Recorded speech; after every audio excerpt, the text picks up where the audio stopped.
Salut peuple de Dieu, shalom à vous. Nous continuons avec notre leçon sur la zoologie biblique. Nous parlons sur le 11e animal qui est le cheval. Aujourd'hui, nous voulons aborder sur les 6 significations prophétiques que le cheval nous parle. Nous voulons parler brièvement de 3 significations importantes que nous devons savoir et comprendre par rapport au cheval. Le cheval à nous enseigner.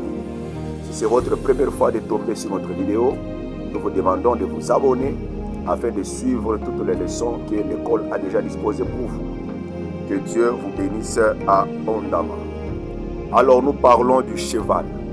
Nous définissons d'abord qu'est-ce qu'un cheval. Un cheval, c'est un grand mammifère, ongulé, herbivore, muni d'une crinière. Il peut être domestiqué par un être humain. Il peut être utilisé notamment comme monture. Il peut être utilisé comme bête de trait ou des sommes. Il peut être utilisé pour la chasse. Il peut être utilisé pour les combats. Il peut être utilisé aussi pour la course.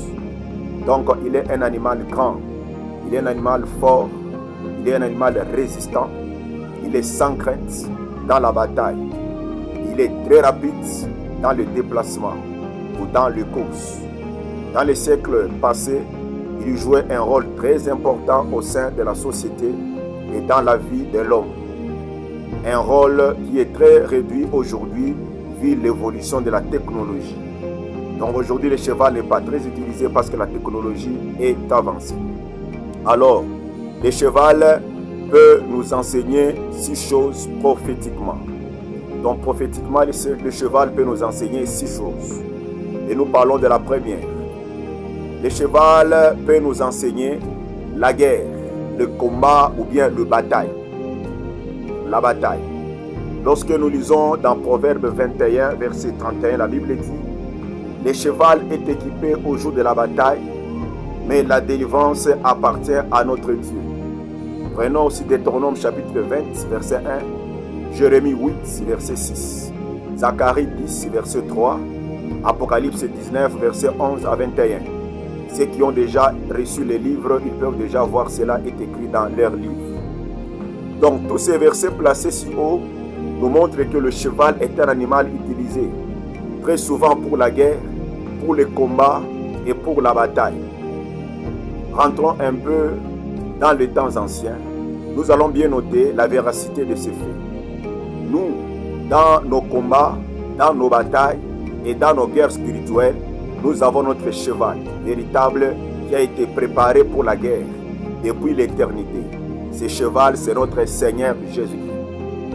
Il a déclaré dans Exode chapitre 14, verset 14, « Gardez silence, moi l'Éternel votre Dieu, je combattrai pour vous. » Ce qui veut dire qu'un enfant de Dieu ne peut jamais avoir peur des combats et des guerres spirituelles que le diable et ses démons et les sorciers lui créent jour et nuit. Le Seigneur Jésus est là, notre puissant cheval, pour nous donner la victoire et nous combattons dans la victoire. Romains chapitre 8, verset 37 nous dit « Mais dans toutes ces choses, nous sommes plus que vainqueurs par celui qui nous a aimés. » Nous sommes plus que vainqueurs, pourquoi et comment? Parce que nous n'avons pas combattu pour avoir la victoire, mais il y a quelqu'un qui a combattu pour nous, il a eu la victoire pour nous. Nous sommes vainqueurs parce que Jésus a vaincu les autorités, les dominations, les principautés, les a dépouillés en les livrant publiquement en spectacle. Donc Jésus a vaincu le monde des ténèbres pour nous. Et aujourd'hui, au nom de Jésus, nous réclamons cette victoire. C'est pourquoi nous sommes plus que vainqueurs. Parce que ce n'est pas nous qui sommes montés à la rime, mais c'est Jésus qui est monté et il a vaincu pour nous et nous a donné cette victoire. Aisément, le cheval peut nous enseigner le Seigneur Jésus. Voyons dans le livre Job chapitre 39, versets 22 à 28. Les chevals présentés dans le livre de Job. Le livre de Job nous présente un cheval formidable. Dieu dit à Job, « Est-ce toi qui donnes la vigueur au cheval? C'est toi qui le fais bondir comme la sauterelle. Il se lance au-devant des arbres. Il se rit de la crainte. Il n'a pas peur. Il ne recule pas en face de l'épée. Sur lui, même si le carquois retentit. Bouillonnant d'ardeur, il dévore la terre. Il ne peut se contenir au bruit de la trompette. C'est-à-dire, Lorsque la trompette sonne, le cheval ne peut pas se contenir, ne peut pas se retenir. Il dit en avant, il avance, même s'il y a les flèches, même s'il y a les balles, même s'il y a les attaques. Le cheval, quand on sonne seulement, lui, il avance. Il n'a pas peur, il ne craint rien, il flaire la bataille. Donc, lorsque nous voyons comment est-ce que Dieu est en train de dire à Job, ce cheval, lui montrer comment est-ce qu'il est, il est capable de bondir, il est capable de sauter, il est capable de faire tous les mouvements dans la guerre et pendant le combat. Alors, nous voulons révéler au peuple de Dieu et aux amoureux de la parole révélée à cette école biblique que ce cheval présenté par Dieu à Job n'est pas un cheval physique ou naturel, mais c'est un cheval céleste, un cheval divin qui est notre Seigneur Jésus-Christ. Quel est ce cheval qui ne recule pas en face de l'épée, qui dévore la terre en bouillonnant d'ardeur, et qu'au son de la trompette, il attaque en disant en avant. Ce cheval symbolise le Seigneur Jésus-Christ lorsqu'il viendra pour combattre les démons, les sorciers, les ennemis qui nous tourmentent jour et nuit. Il viendra en forme de cheval, il viendra sur le cheval, ou soit lui-même en forme de cheval, pour combattre le diable et toutes les nations de la terre. Apocalypse chapitre 19, versets 11 à 15. L'agent nous dit, il a vu un homme qui était monté sur un cheval blanc. Et celui qui montait s'appelait le fidèle et le véritable. Donc c'est le Seigneur Jésus-Christ. Vous voyez? Alors, troisièmement aussi, le cheval peut aussi nous parler de la grande armée de l'Éternel. Apocalypse 19, 11 à 15. 2 Rois 6, 8 à 17. Troisièmement, le cheval nous parle de la grande armée de l'Éternel. Les chevaux représentent aussi la grande armée de l'Éternel. Dans le livre d'Apocalypse 19, 14, nous voyons que les armées du ciel suivaient le Seigneur Jésus sur les chevaux blancs. Dans le passage de 2 Rois, chapitre 6, 8 à 17, nous voyons qu'Israël était attaqué par des chevaux, des chars et par une forte troupe syrienne. Pendant que le serviteur d'Élisée tremblait devant l'armée syrienne, Dieu lui ouvrit les yeux par la prière de l'homme de Dieu et il vit la montagne pleine de chevaux et de chars de feu tout autour de l'Élysée. C'est-à-dire, c'était une grande armée de l'Éternel qui protégeait son serviteur, parce que Élysée était un général de Dieu. Une fois de plus, Dieu représente son armée par des chevaux.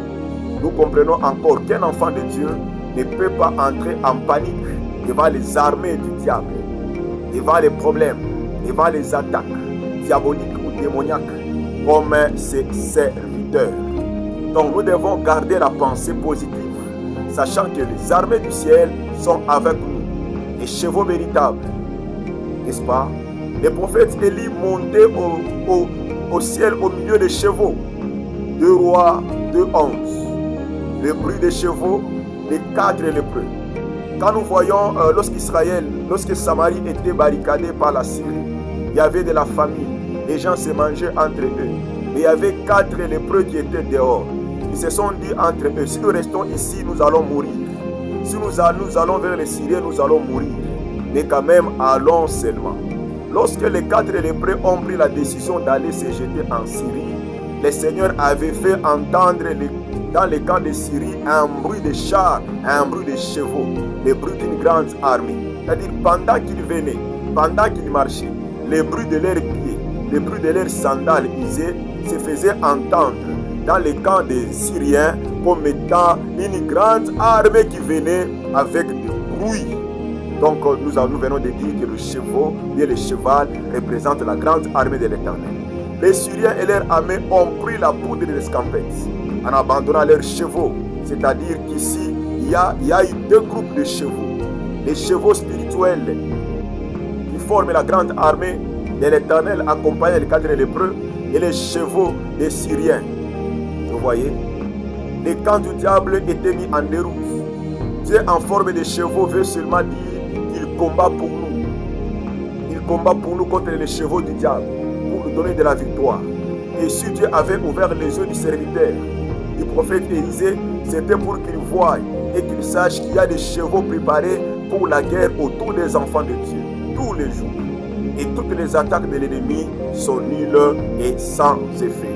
Donc nous venons de parler sur ces 3 choses aujourd'hui et prochainement je vais parler sur les 3 autres choses. Nous vous demandons de vous abonner, de liker, de commenter et de partager cette vidéo. Donc le cheval peut nous parler de ces 3 choses. Il peut nous parler de ces 3 choses qui sont très très importantes. Que Dieu vous bénisse.